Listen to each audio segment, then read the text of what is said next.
Hey guys, welcome back to the channel. Today I want to do it a little bit differently and talk to you a little bit about mindset. So why is this so important? Mindset is one of the critical components in helping you in your healing journey. I would say there's probably three main components, but this will be the first one that we'll cover, and I'll do the other two in other videos. Why is mindset so important? Well, it goes back to that quote that was said to me actually at a brain injury retreat that kind of slapped me into realizing I was making things more difficult for myself than it needed to be. So what was that quote? It's simply this: pain is inevitable, but suffering is a choice. Now I know some people don't want to hear this, and I could get some comments that are like, that's unfair, how can you say that? I didn't choose this. Whoa, whoa, whoa. Nobody's saying that you chose this or anything is fair. What I'm simply saying is your mindset and how you move forward in your journey will really be the container of how your journey feels and how well you're able to deal with it. Because there's a lot of times where we make our beliefs our truths. And there's a simple exercise. I'll write it down in the description. You guys can check it out. It's a simple statement that you can fill in that makes you question, is what I'm thinking or saying true? Or is this a belief I have? And if it's a belief I have, then it actually isn't true, which means I have the power to shift and change. This journey is hard. There's no question about that. It gets messy. It can be depressing. It can be all of those things, and I understand that. And it takes a long time. But what I like to focus on is not the things I can't control, but the things I can control. And one of the greatest things that we can control on our journey is our mindset. Now again, I'm not saying this is easy. I hear that all the time from other survivors or clients and saying, well, if it was that easy, I'm not saying this is easy. I'm not going to tell you that this is going to be easy. It's hard. It's difficult. It's messy. It will push you out of your comfort zone. It will rip you wide open. It will make you be as vulnerable as you can be. And that's uncomfortable for a lot of people. I get it. This isn't something that's going to happen overnight or in a week or even in a couple months. It took me in 1.5 years to process and work through my mindset on how I wanted to handle what happened to me and my journey.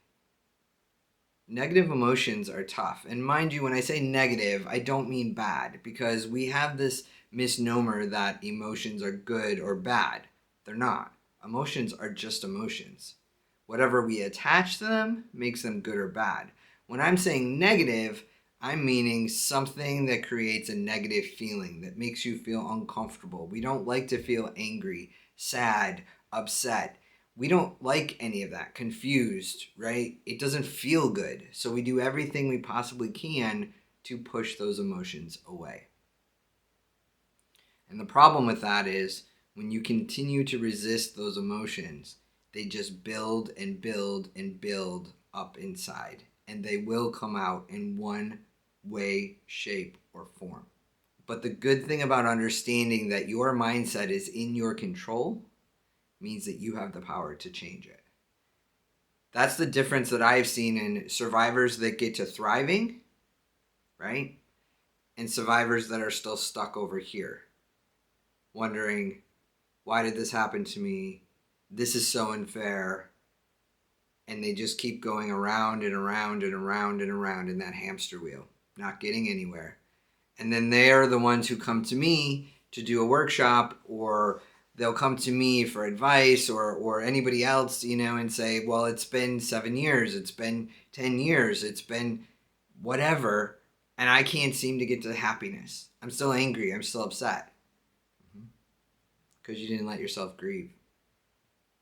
You didn't let yourself process the thoughts and ideas and emotions to losing who you once were and now shifting into acceptance and possibilities of who you are now becoming. And there is a difference. I've seen two very big groups. Some just want to stay stuck in that mode, and I'm not judging, and I'm not saying that that's bad. It's always your choice. But for me, as a survivor, I left those groups. The support groups where they were just constantly talking about my head hurts or I can't do this, I can't do that, and it never was going anywhere. For me personally, I was like, I understand all this and I agree, but this isn't going to help me move forward. This isn't helping me figure out how to be who I am now and how to work with these things instead of always trying to fight them. Because they're not going to go away. They're a part of me now. If I could leave you with this one thing, it's this understanding that you get to choose, but you have to get real honest with yourself. Doesn't matter if you tell anybody else, it doesn't matter if you talk to anybody else. You need to get really honest with you.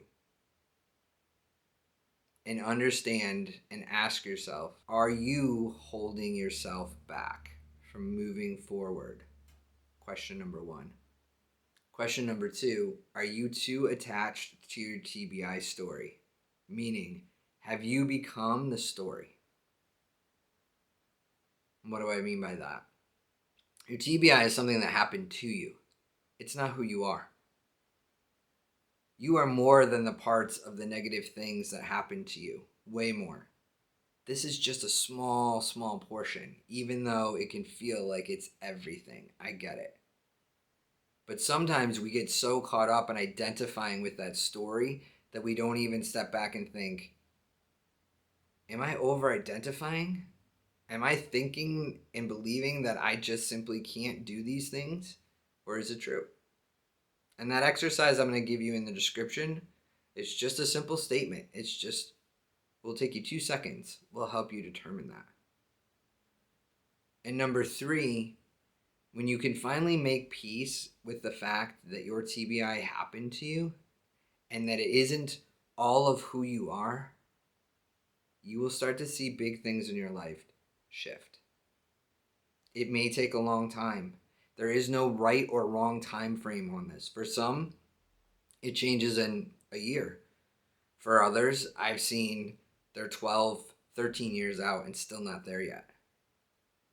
But the time shouldn't deter you from your own journey. My view is this. I know I survived when I shouldn't have.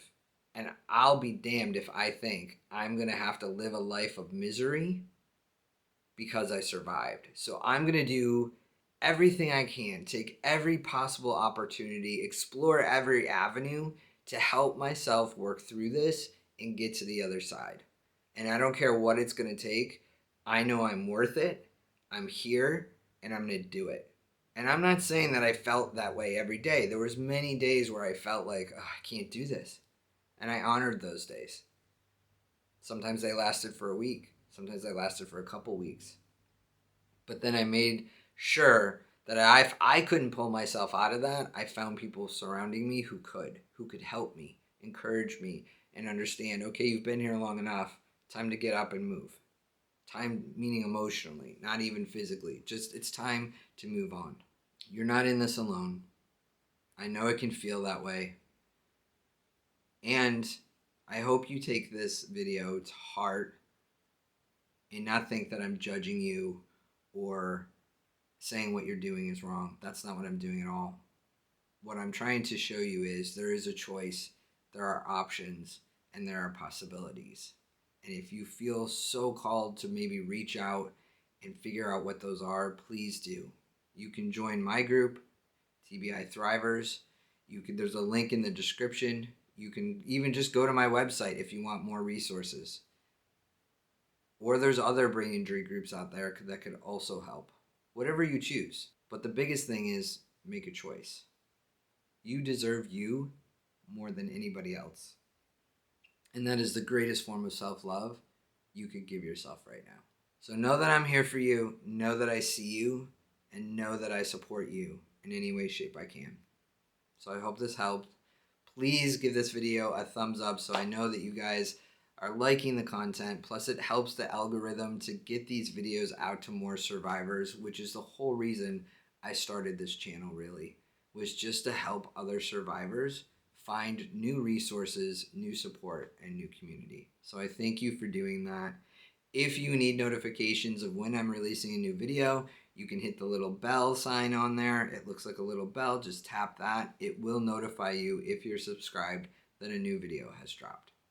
So thank you guys for being here. Thank you for your love and support. It is so appreciated, more than you even know. And I'll see you on the next one.